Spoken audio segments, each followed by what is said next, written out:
Bonjour, salut, j'espère que vous allez bien, tous allez bien. Bonjour, Niemabo TV. Bienvenue sur notre chaîne Kandena Sarabino avec Niemabo TV, c'est le restaurant dans vos maisons. Donc, ceux qui s'abonnent à Niemabo TV, tu ne seras jamais déçu. La recette est belle, bien, la recette est bien, kitoko. Chaque jour sur Niemabo TV. Quand on dit dans ce Sabino, vous commentez. Donc, dans autant va commentaire, les lots abonnés, va sengi la main d'or à côté de la cuisine congolaise. Donc, pourquoi pas tout taper na Congo? Donc, les lots, tout ça, la recette, moko, ezali à poisson et kotumbana pondu ya limbondo. Maman, est-ce que, oyebi sous ko lamba pondu ya limbondo? Est-ce que oyebi sous ko tumba poisson? Ndenge tu banda ko tumba poisson. Yango la main d'or a enango, kota na Niemabo TV. Okolanda ba recette est bien soko koti o sepeli na vidéo naza sûr que o sepeli na vidéo pourquoi pas o liker aimer partager soko za abonné te soko zu vidéo oyo o s'abonner avant que obima et ko salanga bien makasi. For my English people, hello guys, welcome to our channel Niemabo TV. Welcome.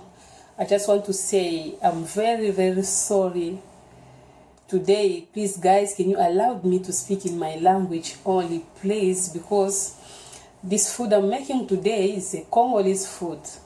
So I'm begging you, please, can you allow me to speak in my language? But it doesn't matter if you want to watch the video. You can watch and learn something from Congo. So you're gonna just put a comment, ask a question. I'm here, I'm going to answer all of your questions. Let's go in my kitchen now and start our foods. Let's go. Lelo nazosala oyo ba abonné ba sengi, donc les abonnés ba sengi to sala cuisine congolaise, ba sengi la main d'or pakota na cuisine congolaise. Yango lelo nazosala poisson ya kotumba. Donc ça là on a pondu ya limbondo. Donc vous s'abonner massivement boye pour la kotumba poisson ya bien. Oui ba ko sala pondu ya limbondo. On a poisson na biso. Nous en a besoin poisson na biso yango ici na sokoli yango très bien. Nous en a besoin ya mustard. Mustard on va bengi mustard. Mustard. Nous en a besoin de citron boye poisson ya kotumba. Citron et ça là bien makasi, donc ngande na linga citron na poisson. Citron ko zangate, nous en avons besoin ya ndembi na biso auto bengi spring onion. Nous en avons besoin ya green pepper. So green pepper o isa pona pondo limbondo. Nous en avons besoin ya céleri. Nous en avons besoin de tungulu. Nous en avons besoin ya oyo isa garlic and ginger. Donc isa ail na tangawisi basangisi na kati na za besoin nango. Nous avons besoin ya cube na biso oya aja pe na salela épice o eza mbisi. Na ko chape moi chicken stock mukie kaka pona moi favor on sala moi bien na chape chicken stock. Wana nde biloko na lakisi o to salela poisson na biso to kotumba poisson. Siko pona pondu ya limbondo. Pondu na biso ya limbondo, ebi pondu ya limbondo ekotaka biloko mingi. Pondu na ngai yango yo na sala ka sachet moko ya pondu. Na boyo sala ngo ebele pona boyi, ebi bana balinga vraiment ba biloko na biso ba congolais te. Ya ko umela nga na French na sala kaka mpiku moko, donc sachet moko. Pona pondu na biso ya limbondo na ozana besoin ya green pepper oyo, no chape ndembi ndamo na onion. C'est aux en a besoin de bicarbonate. On sait le bicarbonate na biso na pondu ya limbondo. Na kozala pe na besoin ya mbisi ya mukauka. Mbisi ya mukauka na ngona ozala besoin. Pe mafuta na biso ya mbila. Nde na ozala na besoin. Pona ko banda, na obanda nanu na ko blend oyo. Céleri, ndembi na litungulu na ochango na blender ngo nde après tokoleka na suite mosusu.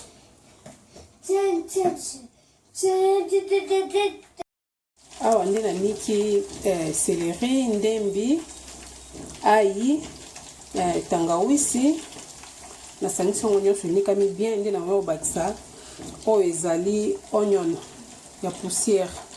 Onion ya poussière après na koya ko bakisa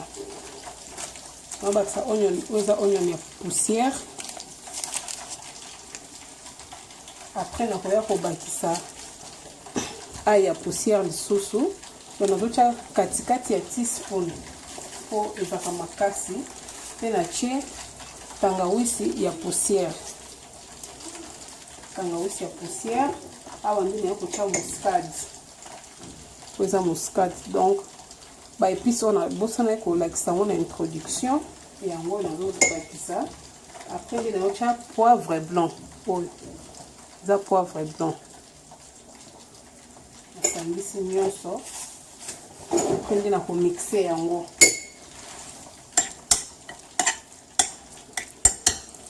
na mixe yango les dames nde après na koya kotia cube na biso oyo ya aja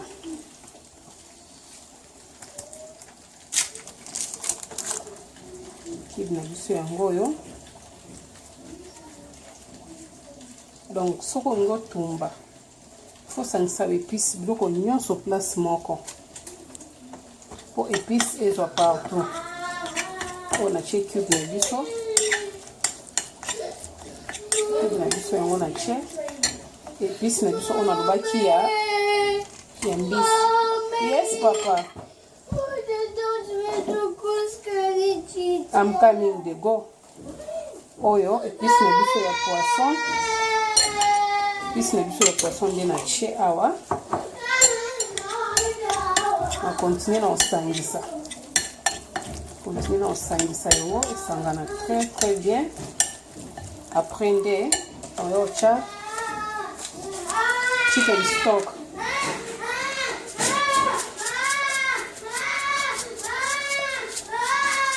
chicken stock nasangisi yango susu très bien.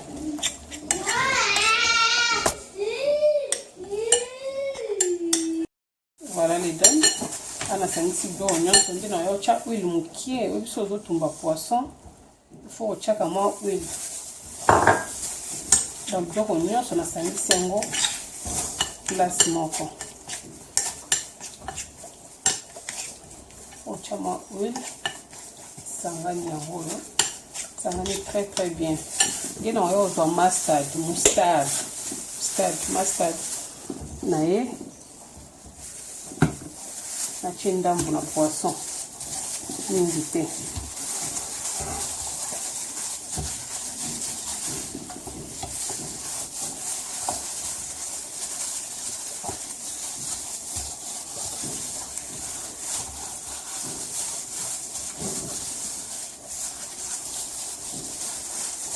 Ndambu na poisson. Après nde nakoya kozwa citron. Nde nakoya kozwa citron.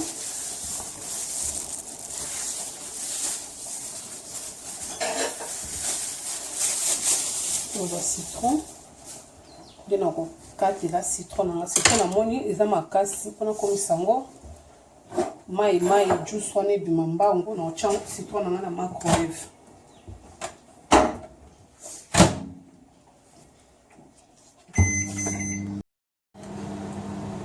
Natie citron nanga pour 1 minute na microwave. Comme ça elle nakokata nazofina juice ebima nyonso mbala moko. Juice ebima facilement. Après nde 1 minute nanga ekoki.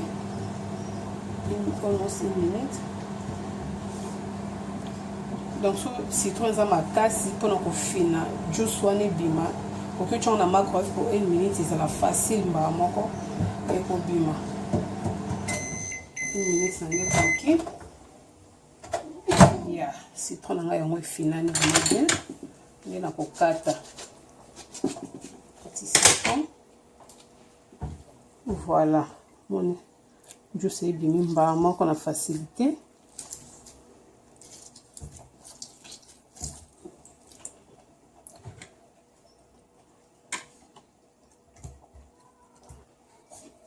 ndenge nalinga citron na poisson. Wow, donc soki natumbi poisson natie citron te namona déjà poisson wana eza bien te. Mesdames, épice nange ekoti très bien. Ekoti très bien na poisson, ekoti vraiment na banzela nyonso na kataki, na kotisi, ekoti bien, mungo ekoki. Donc perfect. Ndenge nalingaki ezala. Et après tokoleka siko na pondu na biso ya limbondo. Poisson totiki yango ezala side pour quelques minutes. Tokoleka siko na pondu na biso ya limbondo. Kaka ndenge nayebisaki bino pondu ya limbondo na osala yango ebele te, nazosala kaka motuku moko. Donc sachet moko kaka nazosala parce que bana na biso balingaka ba biloko na biso ya Congo te. Solo mina sala yango ebele koumela na fridge et kovanda ata molai. Oyo ezali céleri, onion na ndembi. Oyo nanikaki yango na tie kati ya pondo limbondo elingaka yango biloko ebele te. Natie yango après nakoya kotia soda na biso oyo eza bicarbonate. Oyebi pondo limbondo eza nde bicarbonate. Nakotia lutu moko ya mokie, teaspoon ya bicarbonate. Pondo pe eza ebele te. Donc soki olekisi pe bicarbonate obebisi. Natie kaka lutu moko. Après nde naolekisa yango na moto po toleka na etape mosusu. Awa naye kolekisa pondu nanga na moto nde nakobakisa mai, nakotia siko mai.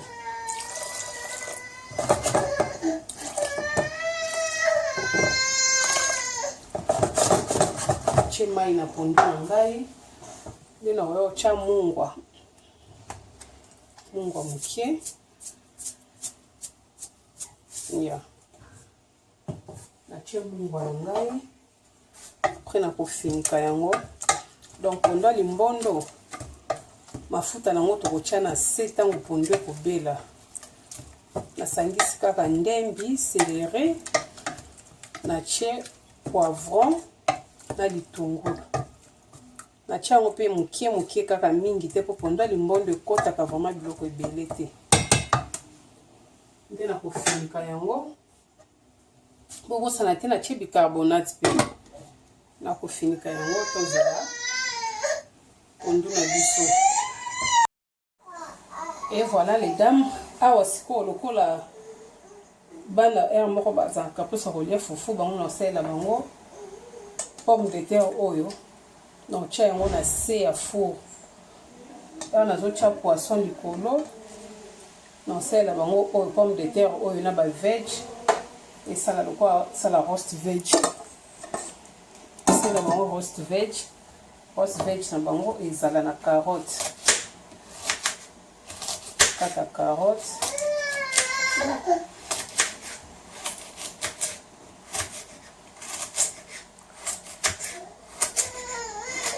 Pomme de terre oyo natokisi yango mokie. Etoki vraiment mokie makasi elembi te. Po nazokotisa yango kuna eyokende kotumbama. Nayo kata matungulu. Nakata matungulu na kati matungulu ya pembe, na kati matungulu ya rouge. Sansa nyonso. Matungulu pe ekende likolo ya poisson na biso.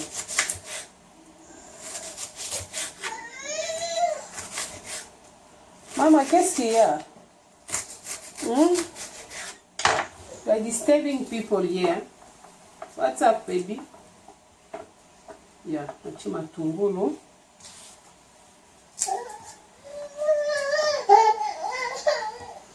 Prende na yocha green pepper.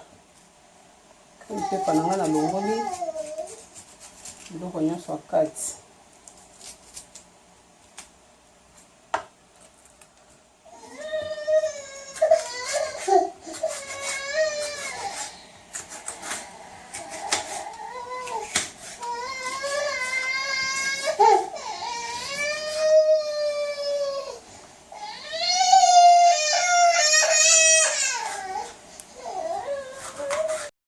dames à pondu nange ezotoka déjà kotoyo nde tozosala siko roast veg oyo pondu ezotoka awa roast veg oyo nasalela bana na kotia yango soya sauce mokie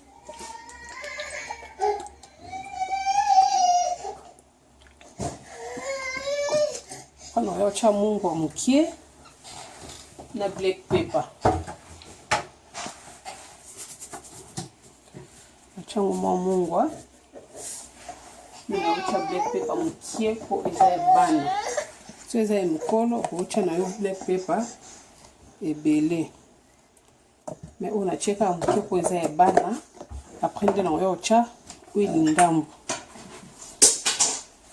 mpona etumbama bien na kotya yango na se ya poisson na biso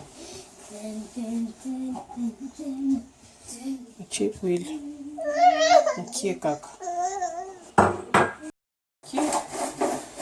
nde na oyo otya mbisi ya kokauka donc mbisi na pondu limbondo fo tyango un peu en retard po bicarbonate ezali so lobi otya pondu etoka na mbisi mbala moko donc bicarbonate ekokomisa mbisi ekokoma potopoto mbisi emonana kutu te po kolembisa yango makasi natie mbisi na biso continue kotoka na pondu les dames tala pondu nde ezotoka natie mbisi ya kokauka eumelaka te pondu na biso limbondo eumelaka te donc nde natie mbisi ya kokauka natiki yango etoka mokie lisusu ata pour 10 minutes apres nde naotya mafuta mbila apres tokitisi yango pondu na biso ebele finiki yango pondu etoka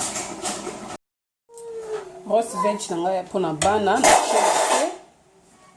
après nde nakotya poisson likolo po tokota yango na four poisson na biso yango oyo tya yango po ekota na four bomoni déjà ndenge ekoti épice donc épice ekoti perfect poisson oyo ekoti kitoko makasi soka yango likolo ya poisson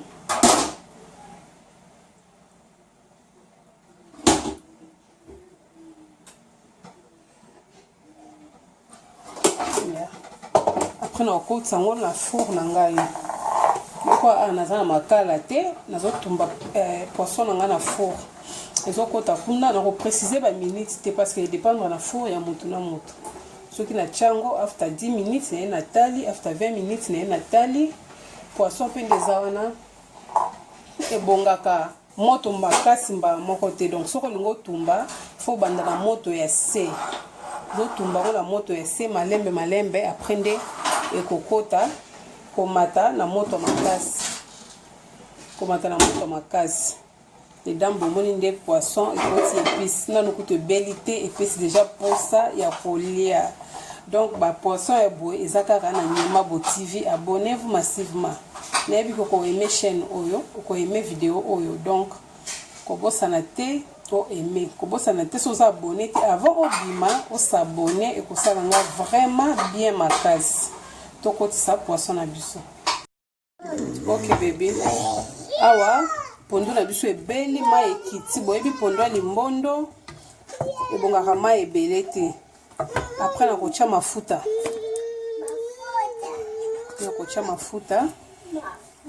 mbila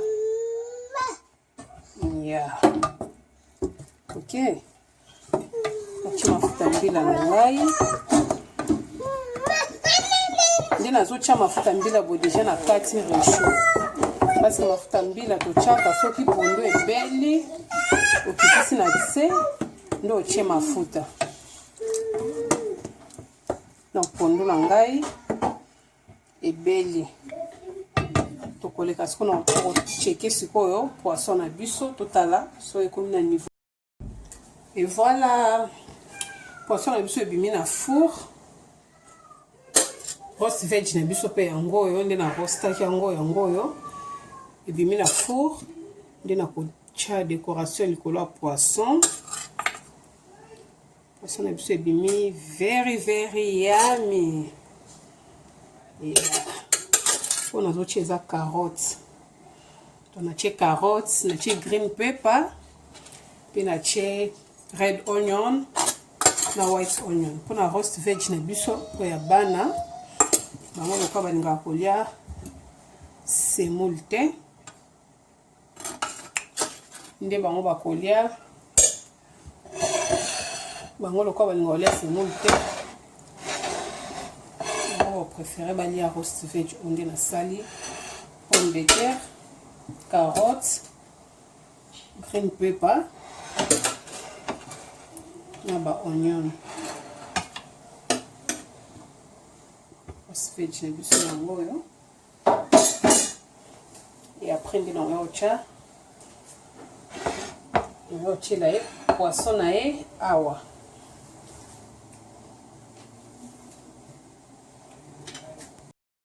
Et voilà les dames, poisson na biso ebimi na four. Yango yo na chango likolo nango na tie ba veg oyo na roastaki na se, tumbaki na se ya poisson, ezaki carottes, white onion, red onion, na tiaki green pepper.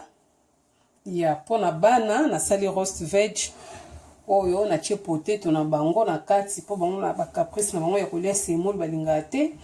Na saleli bango oyo pona bana, oyo pona papa, pondu na biso ya limbondo yango oyo ebimi vraiment very nice. En tout cas, vous abonnez, abonnez-vous massivement sur notre chaîne pour vous tala ba vidéo ya bien makasi. Nazo senga susu apologize. I'm very sorry pour la vidéo lelo bana basali makelele vraiment tala biso ba mama bana partout aux bana balandaka. Bolimbisi pour la dérangement wana. Merci beaucoup pour na oyo balandi, merci pour mes abonnés, bon commenter, bon aimer, bon partager, na kotanga ba commentaire pe na ko répondre. Bye bye. À plus.